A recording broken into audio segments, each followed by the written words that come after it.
Sigaw ang Panginoon.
Can you pray for yourself that the Lord will prepare us and prepare you for what the Lord is about to do?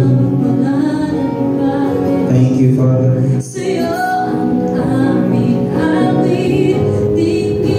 Come on, I want you to just pray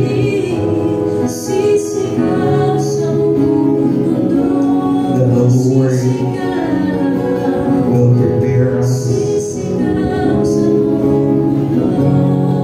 Thank you, Lord, for greater things.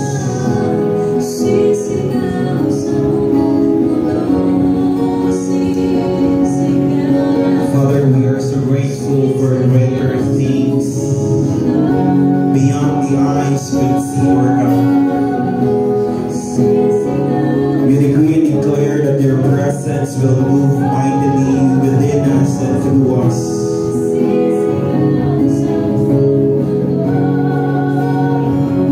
This is the third night of praying, Lord God.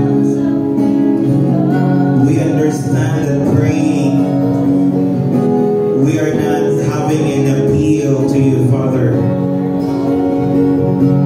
We are decreeing and declaring what the Lord has already said in heaven, and we will declare it here on earth. For we are your ambassador, O God, the extension of your kingdom here. We don't want another channel, Father. We want the channel that belongs to you, Lord God. We are declaring and decreeing, Father, for the Bible says in the book of Isaiah, Lord God, that earth, O earth, hear the word of God. And we want the earth to hear what the Lord has already said, Lord God. The Bible says that heaven is your throne, and that earth is just your footstool, O God. It's also in the Bible says, Father, that all that is within it, we have to praise the Lord, Father. All that has breath, praise the Lord. And even the fullness thereof, Lord God, belongs to you, Father. And we are so grateful, Lord God, that praying here on earth give us an authority, Lord God, that we could change some things. We can move some things, Lord God, and we could decrease some things, establish some things, and uproot some things, Lord God. As the Bible says that we are here to uproot, Lord God, and to plant some things in the realms, Lord God, of the earth, Father, as the Spirit leads us, Lord God. And we are so grateful that we are not appealing to you, but we are breaking some boundaries. We are breaking some territories, oh God. We are breaking some habits, Father. We are breaking some cycles, Lord God. We are breaking some famines, Lord God. We are breaking corruption, Father. We are breaking limitations, oh God. We are breaking, Lord God, curses, Father. We are breaking, Lord God, the spirit of the earth that is trying, Lord God, to manipulate your people, Father God. We are an extension of heaven, Father. We are praying, Lord God, to express heaven on earth, oh God.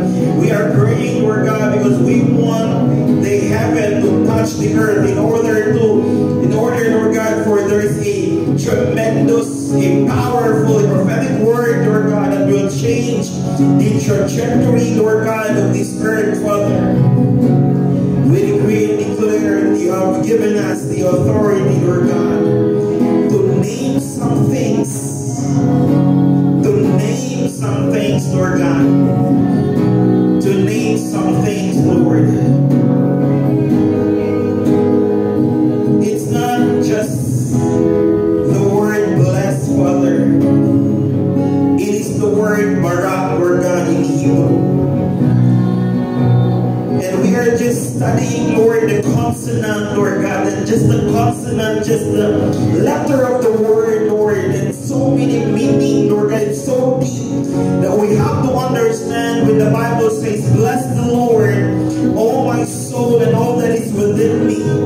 Bless the Lord, oh my soul, and forget not all his benefits. Bless the Lord, oh my soul, who forgive our iniquities, who heals our diseases. And we thought, Lord God, that blessing your name is just a simple thing, but it is a deeper meaning, Lord God, and we are so grateful that as we study thy word this evening, we can still go deeper, understand more.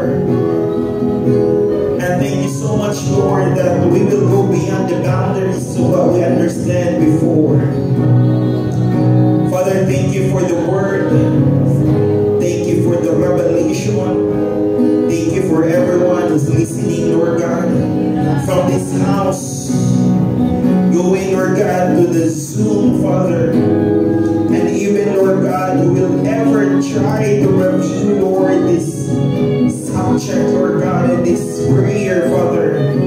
I speak life, I speak power, I speak grace, I speak healing, Lord God, I speak restoration, Father, I speak divine intervention. I take it by force, oh God, and I shift the positioning, Lord God, of everyone here from a lower sense of life to a higher form of life, oh God. I decree and declare that life is no longer about us. I decree and declare that life is no longer about the work, oh God, or the businesses, Father. I decree and declare that life will always be about you, Lord God. For you are the one who gave us life, your Ruach, Father, your Spirit, Lord God.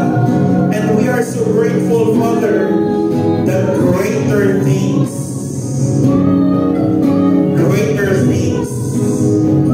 will happen to each and every one of us. Greater things, Lord, greater things is about to happen to us, Father. It is the 10 times greater, Lord God. 10 times greater. 10 times greater in number. 10 times greater in experience. 10 times greater in miracle. 10 times greater in providence. 10 times greater in provision. 10 times greater in what we could see, Lord God. Father, be magnified, be glorified. In the mighty name of Jesus Christ we pray. Amen and amen.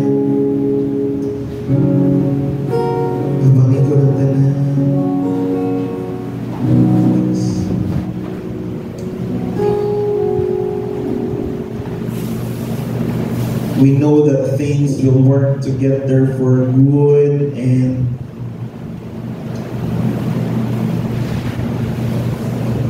let's study.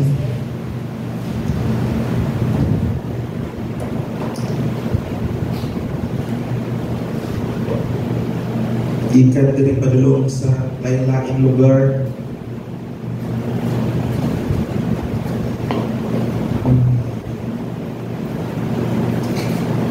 Let's study the last word, the last consonant. The last consonant is K. Sa word nga, sa Hebrew word nga barak. And barak means bless. And the word bless give us the 3 consonant word, which is bet. Then we have the R, which is rash, and give us the word K, which is calf. And the Lord is in season in this word. Okay, while it's just a short story. While nag-drive ko ganina padulong city, and malingaw lang ko because even the sa tawag na plate number sa ko kaatbang kay calf. Grabe, Lord, sa plate number naman kang confirm we are still in the word worship by grace. We are still in the subject of worship by grace.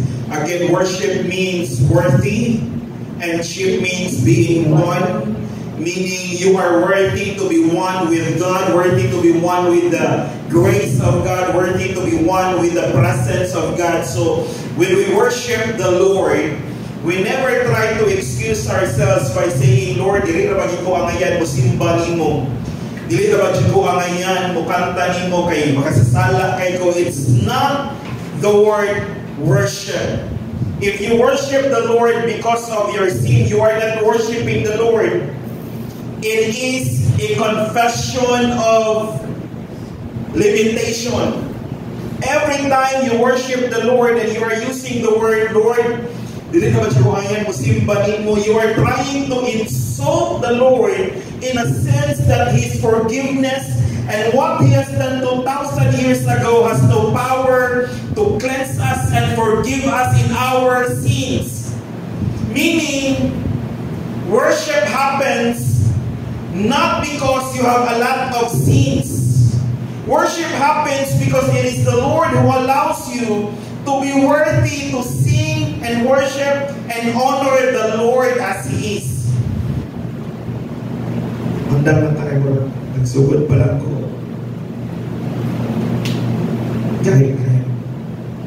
A lot of Christians worship the Lord based on their emotions, based on tungkol kay makasala pamunta. And it was not worship at all. Inuha ng konsensya.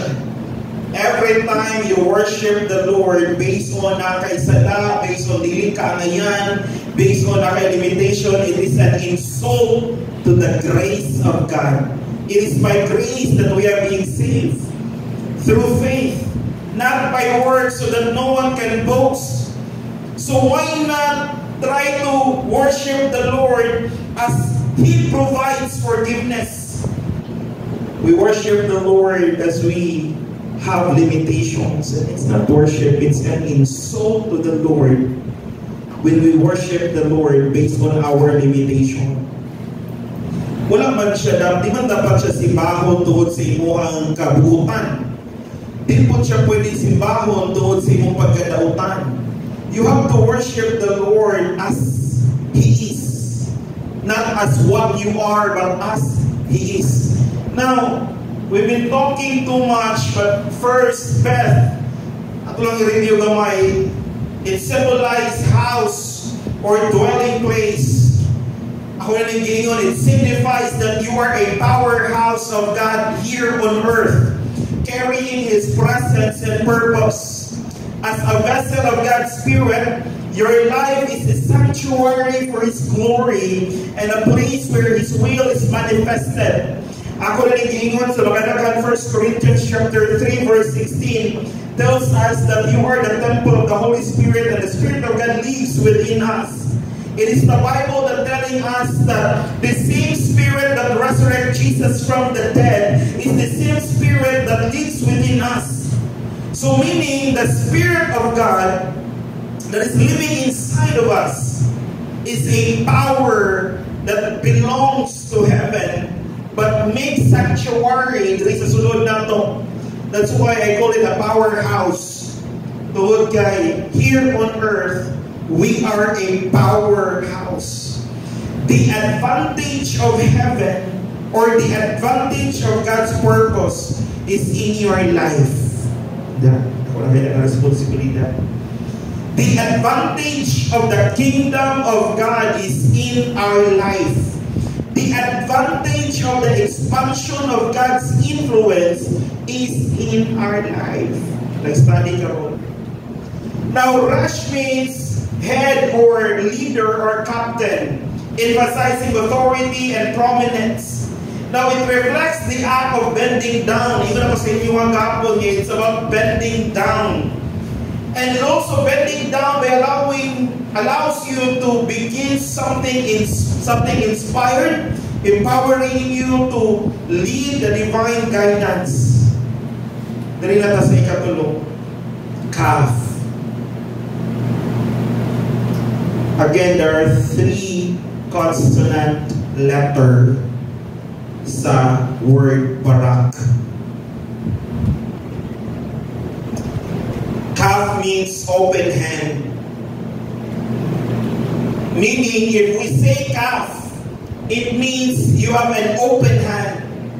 Kaf also means that you are ready to receive or to give, emphasizing both generosity and humility. It's not humility in front of people, but it's humility in front of God. It takes humility to receive from the Lord. It takes humility for God to give us something. The Lord will not just give you because ginahadya watag mo. When we say kaf, it means an open hand. And an open hand means to receive. To receive or to give. It's not just giving to people. It's not just giving to people. Kaf means you have this capacity to receive. And this capacity to receive is because of that humility that you have. And for God to give us something, there must be a requirement called humility. We become generous in the world because of that humility.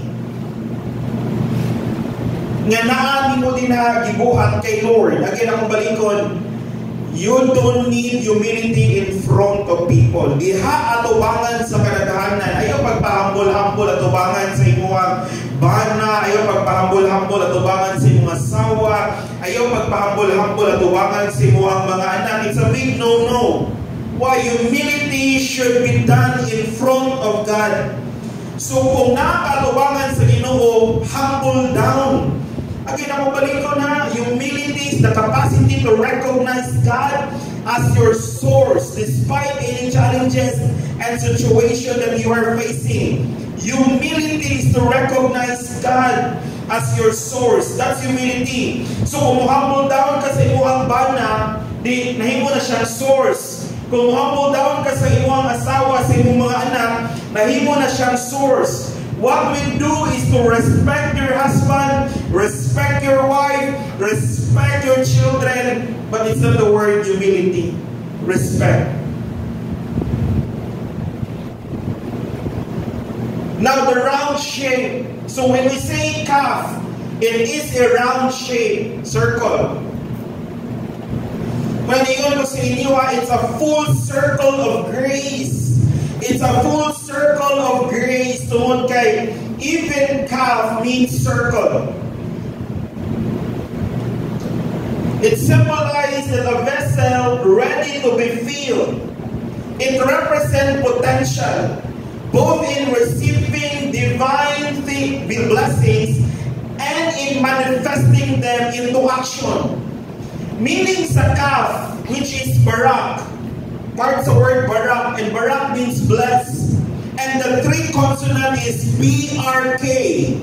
And BRK, ang K, is an open hand. And an open hand means you receive divine blessing. And pag-receive mo sa divine blessing, you have the capacity to manifest it into action. Kabalo ba mo nga ang giving dinhiya is not your giving in tithes and offering ngadto sa tao or sa church. Ang offering nga ginaingon din nga to give is not to give to the poor people na. Ang pinaka kuyawan ng gapita is because when we say receive divine blessing, and in manifesting them into action. Meaning, when you give your gift as a use in the ministerial work, when you give what the Lord reveals in your life, meaning, it's not material things.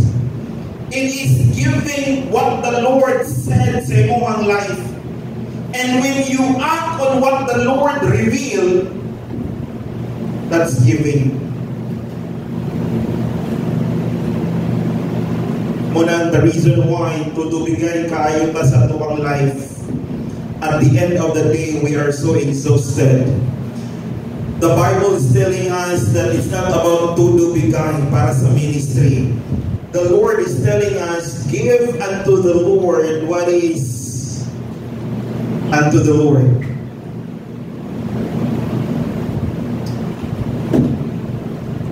CAF has a numerical value of 20, representing completion and cycles in spiritual growth.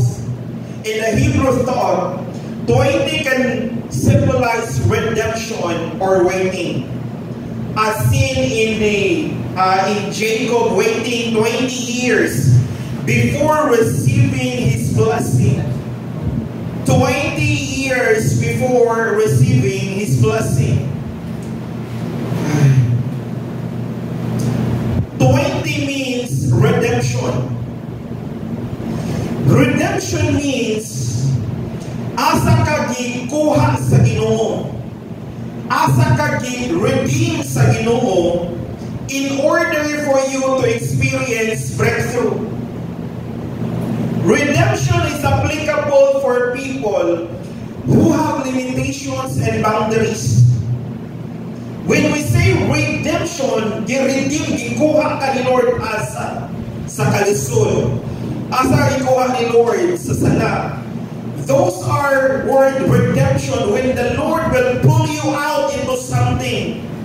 So from 2024, when we say God redeemed me in 2025, meaning the Lord pulled me out. Gikan sa influence sa 2024, going to 2025. Redeem. I declare God will redeem us. Okay, there are things in our lives na kailangan pag-i-redeem sa Ginoo. Submission to divine will. The open hand also conveys surrender, a willingness to let go and trust God's plan. This ties into the Hebrew word Kabbalah.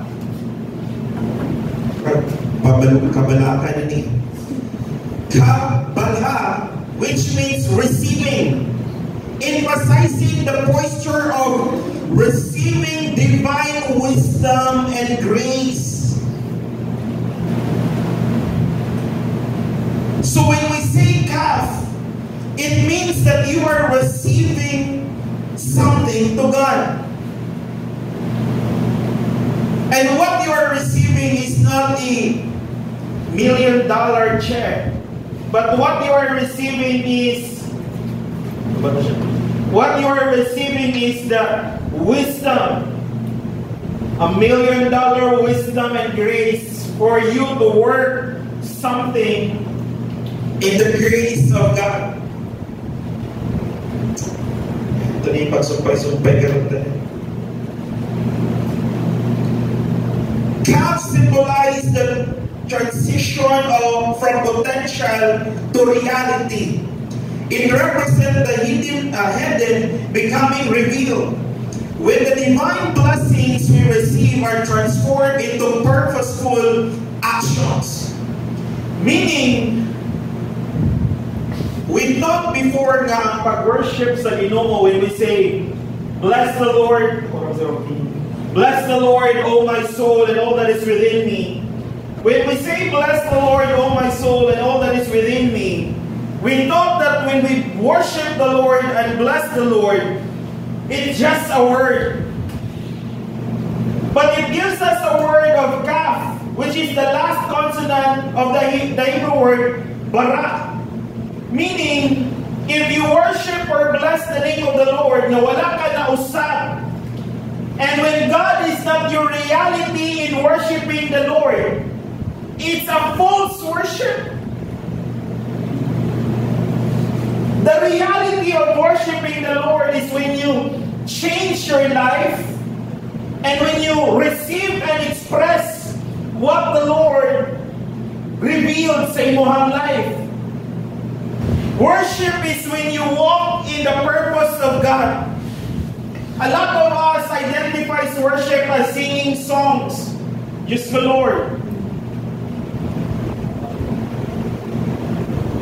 It's almost 20 years ago. 25 years. Sila nagkantag song. Pagyapon ka na usap. And we call it worship the Lord. It's not worship. Singing songs is just expressing a sound or a melody. But it's not worship. Kaf, give us the word. Receive. And once you receive, you express it into action. So worship means, or to bless the name of the Lord means, that when you express what you receive, you bless the Lord. When you receive and express into action what you receive, you bless the Lord. Because Kaf means transformation, potential to reality. So kung wala ka na-usab and then wala ka na-express, bisan pag pila ka bersikulo ng imong gihawiran, I don't care if you read the Bible, cover to cover, back to back.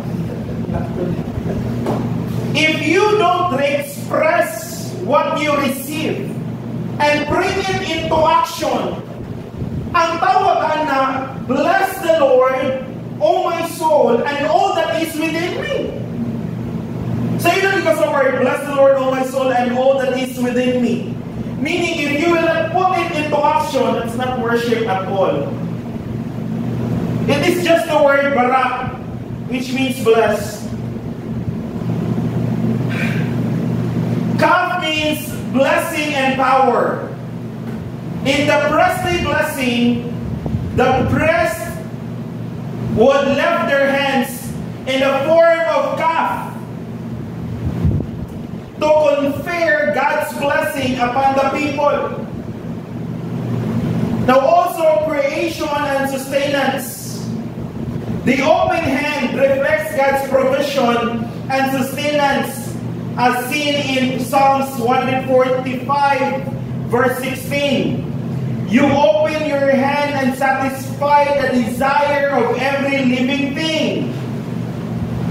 Meaning, when the Lord opened His hands, you will receive something. Kaf is not just opening your hands. Kaf means the Lord opened His hands. And when the Lord opened His hands, you have the capacity to receive and the capacity to act. Yung sige tag-act, wala yung open hands sa Ginoo. Baka buwang kayo if we keep opening something or doing something without the open hand of the Lord. That's why a lot of people in the ministerial works, hagop, kapoy, puro kabuang, isagol sa isudlan, and most of the time, the church becomes a marketplace. Not a place of worship or not a place of learning. But a church becomes a marketplace. Marketplace because we have too much people. Full pack. But they don't understand God's will for them. God's purpose for them. God's calling for them. To be a mother is not a calling. To be a father is not a calling. There's something greater than becoming. Okay na po ani mamar ko. Okay na po ani pastor.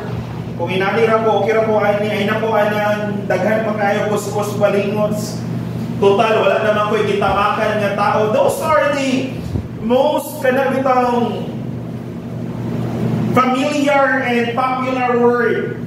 As long as wala kay gitamakan nga tao, as long as wala kay gidaot nga tao, as long as wala kay gibagda nga tao, okay ra na. It's not okay.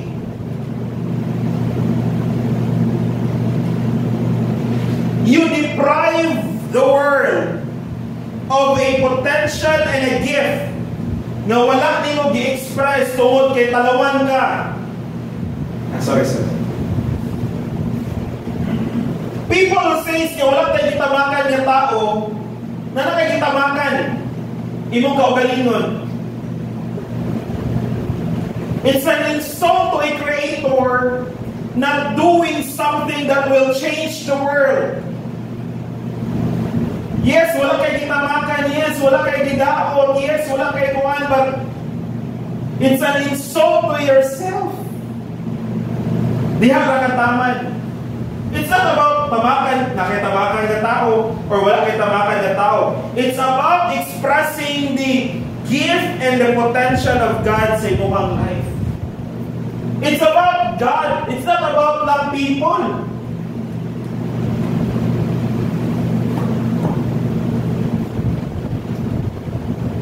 You are what you are because of what you think you are. English ba to? You are what you are because of what you think you are. But what about how the Lord thinks as you are?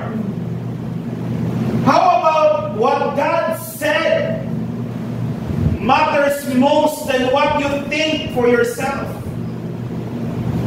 What about the Lord tells us that we have the capacity to expand territory, but because talawan kayo ta, ay ayaw na lang, kay basig magkagubot rata. May magudiriya kay chill rako. Praise God. What is that, Ray? Kaf means appears in several key Hebrew word that reflect its essence. Kadush. I use this word sometimes, so okay, it means holiness. Holiness means that you act holy. Holy means nga, it doesn't mean nga nag-act ka na holy kay ka. Holiness doesn't mean nga nagsanina ka gold dress. Tapos color white. Taas imuhang buhok. Taas imuhang kuko. Taas imuhang ipon. Balbal lagi dito siya. Kadush means holiness. Holiness means that you are one with God. And because you are one with God, you could express holiness. But if the standard of holiness is outward thing, without becoming one with God, it's not holiness. Holiness requires an open hand. See? A life ready to give and receive in alignment with God's purpose. So when we say kadush, when we say holiness, it means an open hand to be aligned with the purpose of God's imuhang life. And if you are so holy in your dress, if you are so holy in your eyes, if you are so holy in nakasimbahan, and if you are so holy doon kay feeling mo, nagbasa kang Bible, it's not holiness. Imo-imo ra na. Holiness is an open hand. It's a requirement of an open hand and to ready to give and receive in alignment with God's purpose. So man ang holy ikatanahon, wala naman ka na-align sa purpose sa Ginoo in taon. So yun nga, the church is telling us nga sige lang, igmamatay bitaw ka, kay malangit ra bitaw ka, kung malangit ra bitaw ka, okay na ang tanan.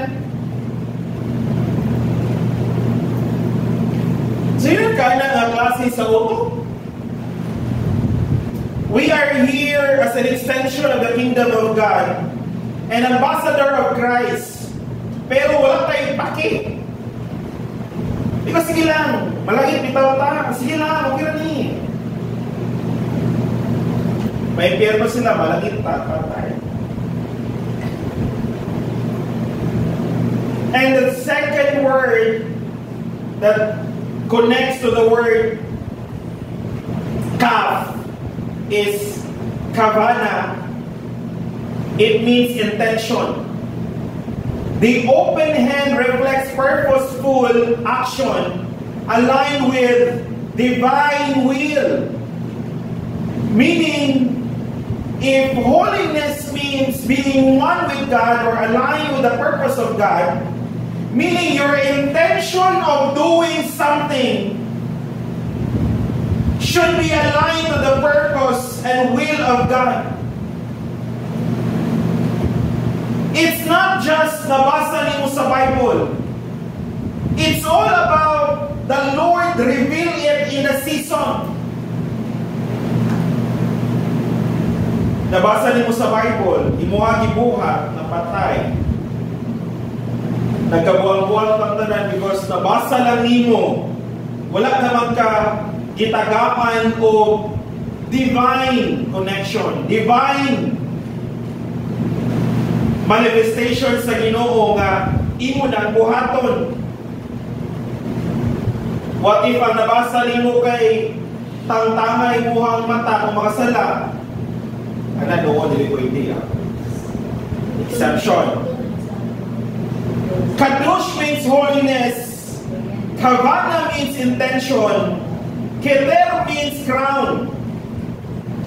Kaf reminds us that when we align our action with God, we are crowned with His glory. So we have Kadosh, holiness. We have Kavana, which means intention. We have Keter, means crown. So these are the three actions or expression of Kaf. Kaf means holiness, intention, and crown because it's the word open hand or circle. Meaning, everything that is within you must be expressed as long as it is from the Lord. The final form of Kaf, long descender. Nabuhat yung pangitaan niyo. In this final form, Kaf extends downward. Meaning sa descender, meaning paubos. Symbolizing the hand reaching out to connect heaven and earth. This reflects humanity's rule as the intermediaries bringing God's kingdom to earth through action. Long descender means gikan sa taas, gikan sa langit, padulong sa kalibutan. Meaning, as long as the Lord does not reach each and every one of us, dili na undang. Dili na muhulong o descender. Meaning, munaog dyan na, munaog dyan na, munaog dyan na, munaog dyan na, until all humanity is reached. Pero mahitabo lang na siya using your life. That's why niyo ganina, it's very impossible for the kingdom of God na manifest kung wala ka. Because your life is a expression of God's kingdom. Malako. Bet means house. Resh means leader, head. Resh means also to bend down.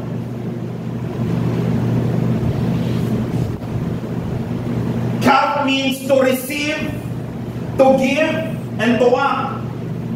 Meaning when you barak the Lord, when you bless the Lord, Psalms 103 verse 1 to 2, bless the Lord, O my soul.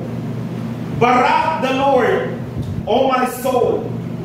Barak, a powerhouse, a leader, and an action. of what the Lord wants to do on earth. Bless the Lord, O my soul, and all that is within me. Bless His holy name.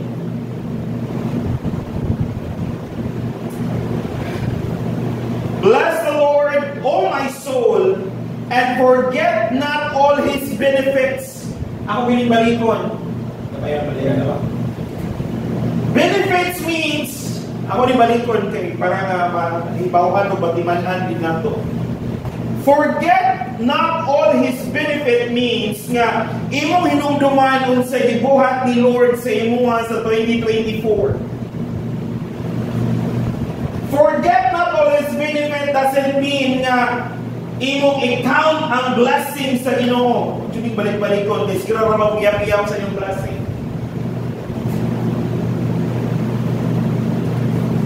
Forget not all His benefits means that what the Lord revealed in your life now and what the Lord promised in one life right now that you need to fulfill in the present and in the future movement, the Bible tells us, forget not all His benefits because there is a race na imuhang humanon. There is a destiny na imuhang humanon. There is a destiny in us, a future. There is a blessing na kinahanglan mo i-fulfill. There is a will and a destiny na kinahanglan mo agtuan. That's why the Bible says, forget not all His benefits. Kay diha pa lang sa imuhang past, na-discourage na ka. Diha pa lang sa imuhang past na nakay-fear. Diha pa lang sa imuhang past na nakay-worries. And you tell me, forget not all the benefits of the Lord sa imuhang past? Silay. The Bible tells us that bless the Lord, O my soul, and forget not all His benefits. So, okay, the Lord is doing new things in the future. It is a present revelation, but it is a futuristic movement. That's the Bible says, forget not all His benefits. Ayaw sintanaw sa imuhang likod kung giunsa ka ni Lord last January, kung giunsa ka ni Lord last July, kung giunsa ka ni Lord last September. Dito mautong yung gusto nga ingon sa imuhang forget not all His benefits. Ang yang ginaingon nga forget not His benefits is unsay iyang saad nimo nga wala pa na fulfill na kinahanglan nimong buhaton. Forget not what the Lord said in your life. Forget not what He promised in your life. Forget not what He prophesied in your life. Forget not what He says in your life. That's the Bible, forget not.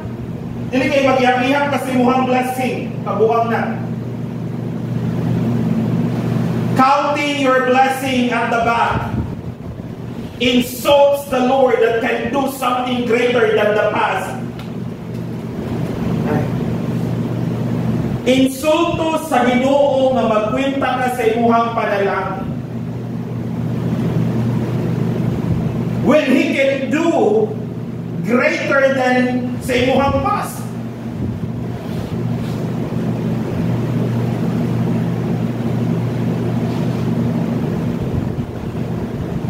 Song says, count your blessing. Patay.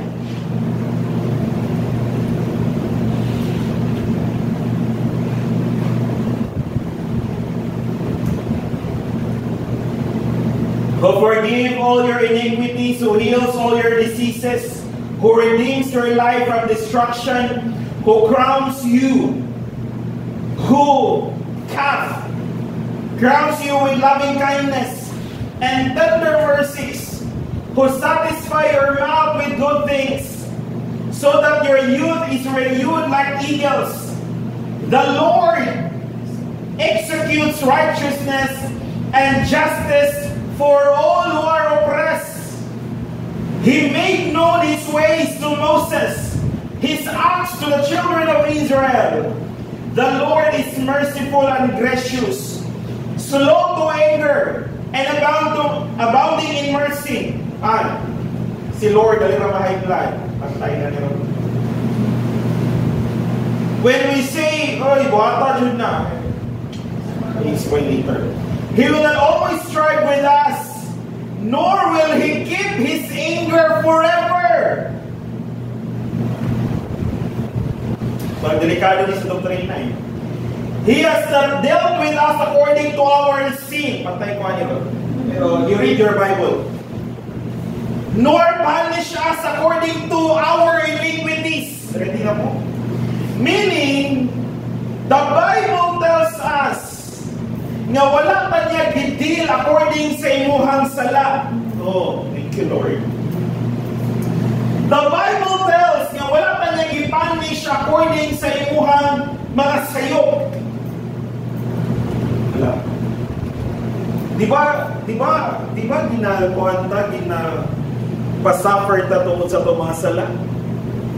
Di ba ginadeal ta ni Lord based on kung siya ito ang sala? The church preach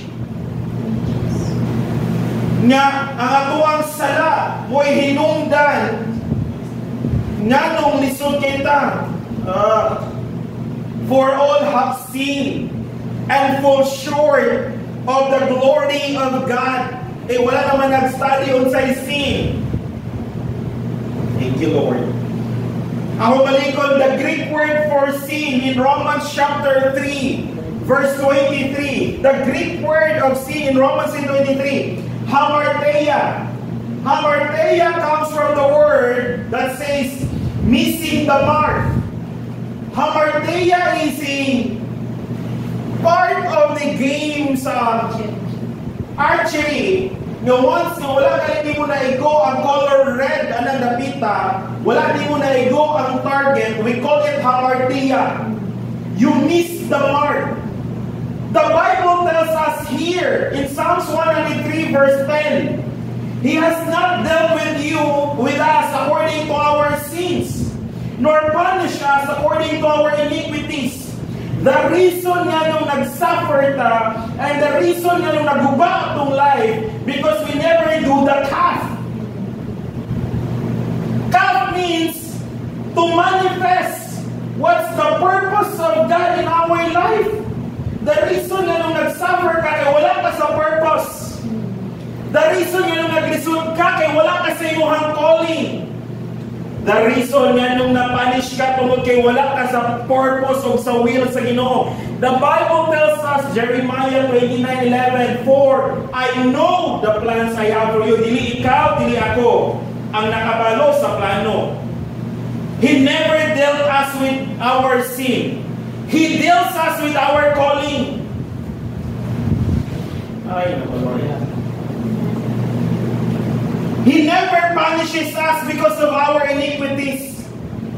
He deals us with our discipline. Wala kay discipline na eh. Tapos, may lugar ka na, ay, gitutuan ako ni Lord niya, mahimo kong buutan. Kasi buutan! Ay, gitutuan ako, namasin, ramanunda, puro to, basin, naglisod ko karon tungod kay ang yawa, namuhat sa akong kinabuhi. Base naglisod ko karon kay nakoy nabuhat nga sala, base naglisod ko karon kay gahit kay kugulo. Dili. The Bible tells us dili. Not because of your sin. 2,000 years ago, giluwas na ka. 2,000 years ago, gisulbad na ang sala. Dili na sala ang issue karon. Ang issue karon is naka sa imong calling, naka sa imong purpose. Sira yapon tagsala, Diluwas man ta tungod kay gitawag ta sala man imo ang ipuhusan. Gisulbad na 2,000 years ago until now issue gihapon. Issue gihapon kay wala man gud nagtanaw sa tawag. Issue gihapon kay wala ta nagtanaw sa purpose. 2,000 years ago gisulbad na. And the Bible tells us na wala kanya gidil. Ay, Lord. Kung gamay lang. Gamay lang sa tanan niya tayo.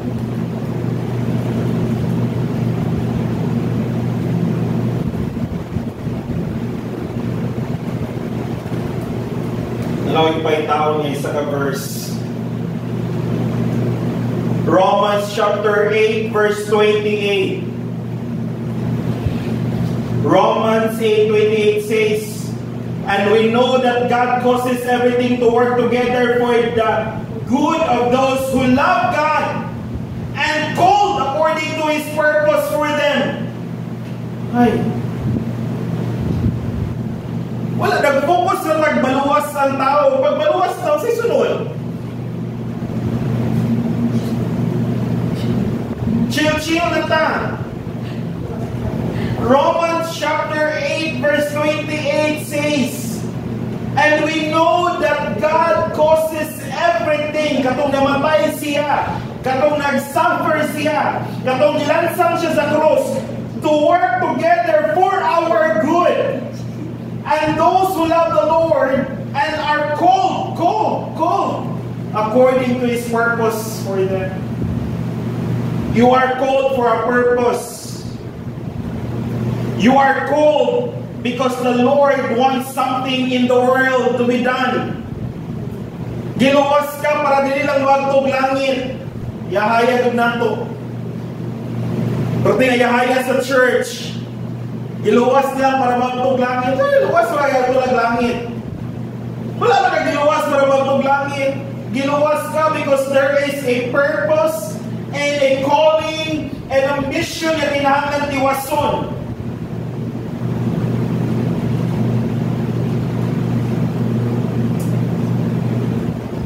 Your calf. Unang always remember, ayaw jud basta-basta hanay mo ang bless the Lord, O my soul. Mamut-mut yung kakayo linakawa kasabot unsay barak. Kung wala ka kasabot unsay bless the Lord, O my soul, sa bless rata nag-study ha, pipila may ka po, 10 manika versikulo, ato kanitag sa tagsamon. Bless rata nag-study, just the word bless, which means barak. Wala na isalihan nato. In 3 nights. Praise God. Ay, munda na ta.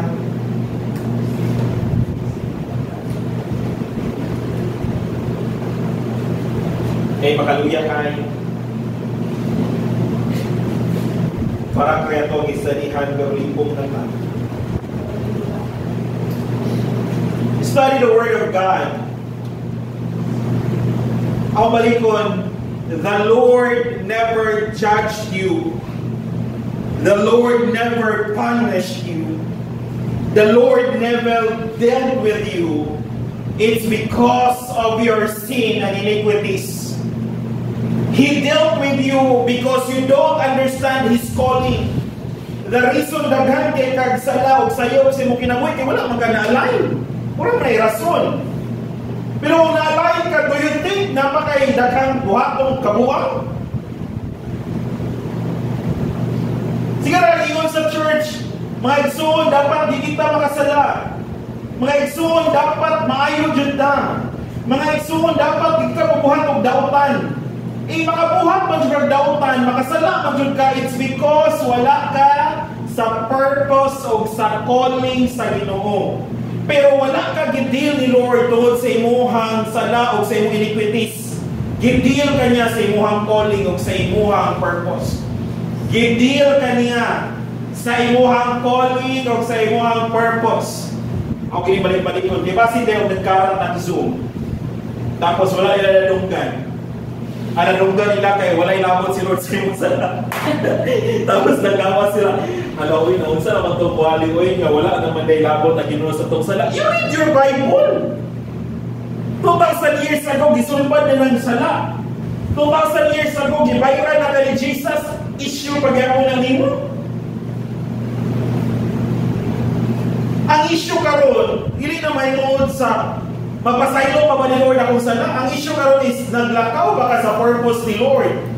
Naglakaw ba ka sa calling ni Lord? Because kung wala, gihapon ka naglakaw tapos naka sa church, sala, gihapon na.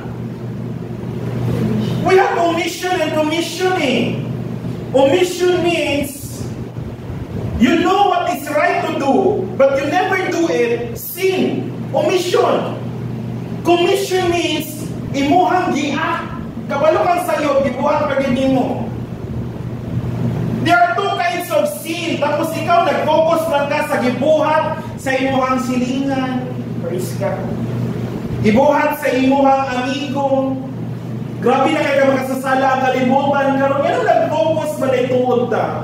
If you are under the ministerial work sa inner life, wala may pake kung saan ang gibuhat sa kalibutan, kung grabe na ang sala sa kalibutan. Wala, grabe na ang makasasala ang kalibutan. Wala, dyan may pake. What we care about is where there is sin. Grace will much more abound when there is sin. Ganun. Ay. Praise God. Wala pa ko na sa guys. Kung susunod rin ka po, pamilya nito. Ay, nako Lord. We focus too much on sin. And unsa kadautan ng kalibutan, we forget that the Bible tells us that where sin abound, grace will much more abound than grace. And nag-focus ka sa sin, nakalimot ka na ang grace will exceed sin. Muna dili mausap ang church, muna dili ibabago ang tao, tungod kay there's too much focus sa ilahan sa'yo. And even the ministerial people, wala nag-focus sa tawag o sa purpose sa matag usa. Madugay ta.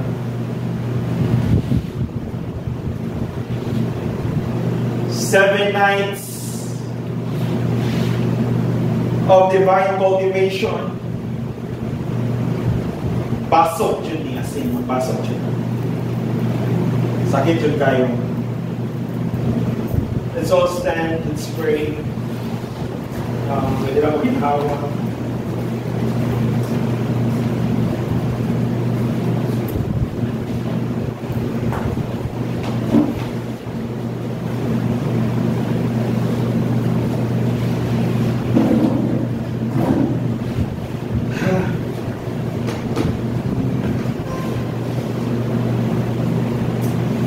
Let's focus in our prayers to work. Let's focus. The Lord said, kahapon, finished praying, uli na po. Pero dili ko ba mahuman akong prayer diri I'm still in connectivity yapon. And the Lord said, focus sa work. Focus sa inyong work. Work sa inyong trabahoan. Work sa inyong panimalay. Work, any work, minaka, work sa inyong studies, work sa bisanasa na dapat. Let's focus there in our prayers right now. Work sa inyong business. I know that you are working something in your business right now. I know that you are working something right now sa inyong trabahoan, sa inyong pamilya. I know that you are working something sa inyong pamilya, sa inyong kaugalingon, and sa inyong business. Whatever work you are doing right now. Sa sunod na po kong istorya about sa work. Work is different from job. Job means isilduhan ko nimo. Work means in the Bible is I work, I cultivate the purpose of God for my life. Meaning, when we say job, isweldohan ko nimo. When we say work, wala ko nimo sweldohin, but I am doing something because of the purpose of God. I'm saying, let's pray for our work. Let's not pray for our job. Work. Thank you, Lord. Let's pray for our purpose. Let's pray for our callings. What you are doing right now, what job you are doing right now, I know that within that job there is a work.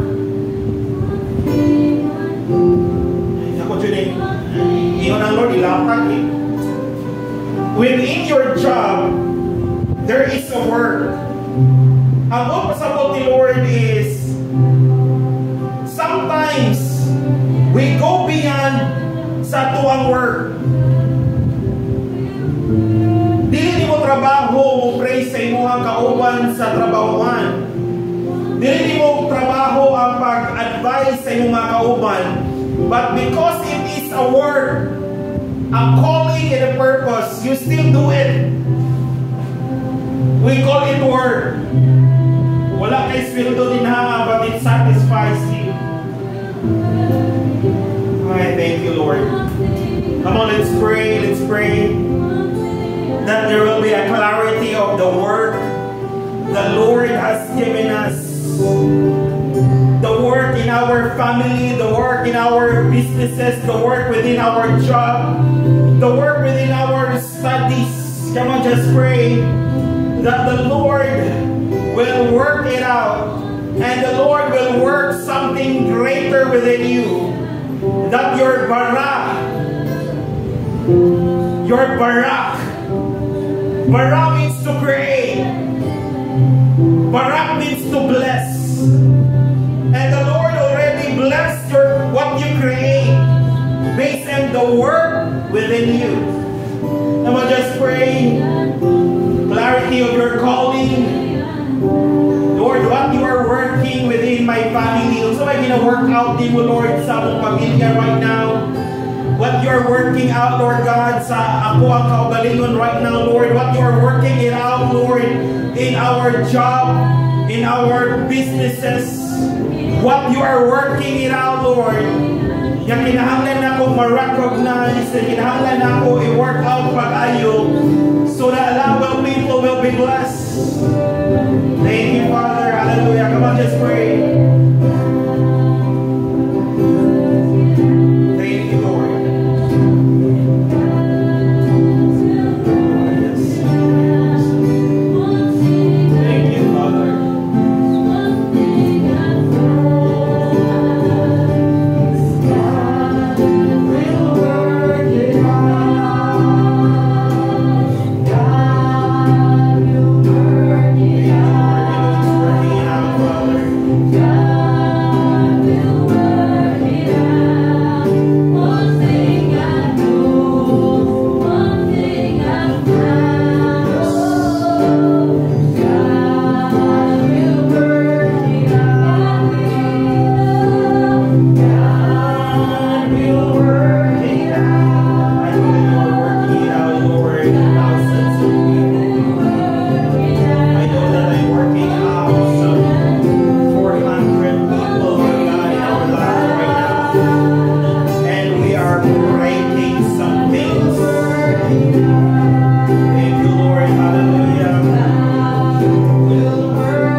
Christ of Nazareth. By the anointing that you have given us tonight, Lord God, I decree and declare for a clarity of callings and purpose. I decree and declare for a divine intervention right now, Father, that will work together for good according to the calling given, Lord God, to each and individuals, Father God. I decree and declare that once you're called and once you're work in your family, you will finish it, you will establish it, and you will fulfill it in the mighty name of Jesus Christ of Nazareth. I decree and declare that whatever is your work in your job, you will finish it, you will press it on, you will move upon it, you will motivate it, hallelujah, and you will cultivate it. I decree and declare that there will be life in it, there will be favor in it, there will be grace upon it. Whatever you are working it out, say Mohan John right now, I decree and declare that the anointing of the Lord will move mightily into your life, that your life will never be the same again. I decree and declare that your work in your job right now, you will become alive and a soul within it. I decree and declare that there will be a transcendence on it.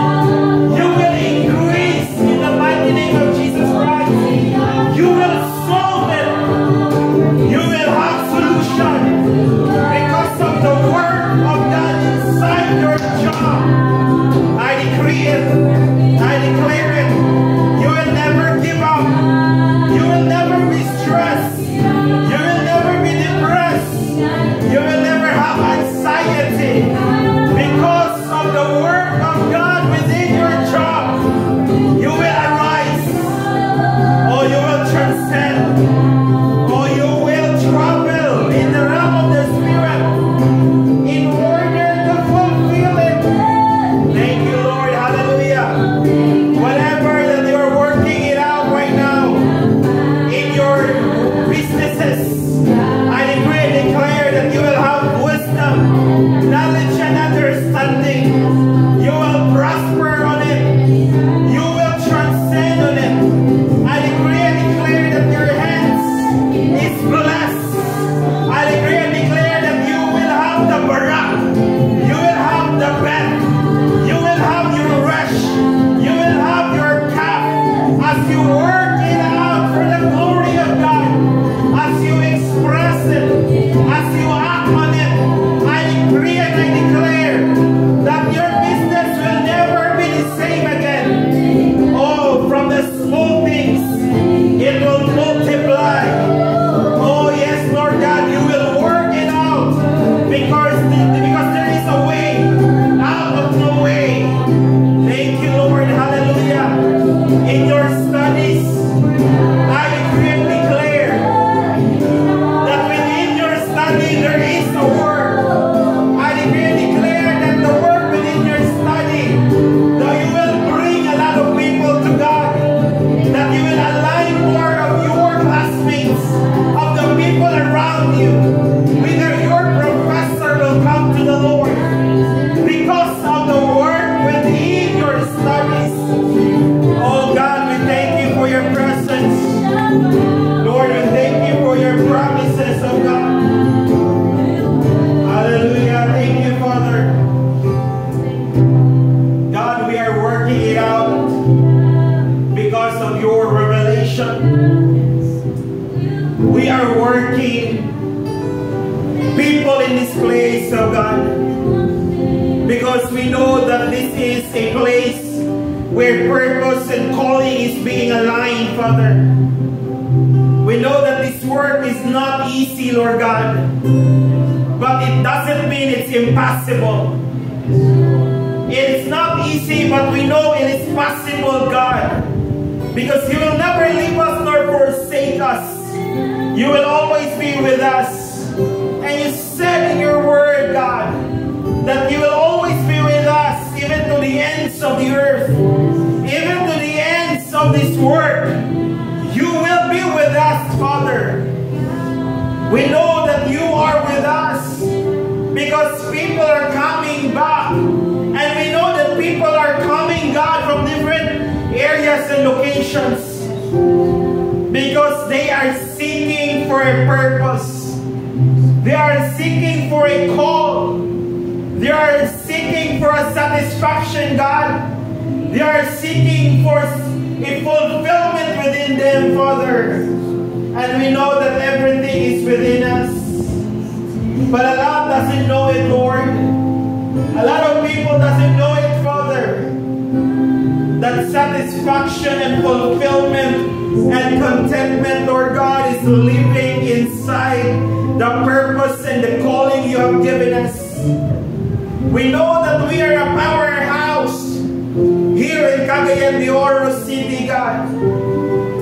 I decree and declare that the word here is cultivated by your revelation, cultivated by your word, cultivated by your principles, cultivated by your leading, oh God, and cultivated by the substance of faith, Lord, that you have given unto us.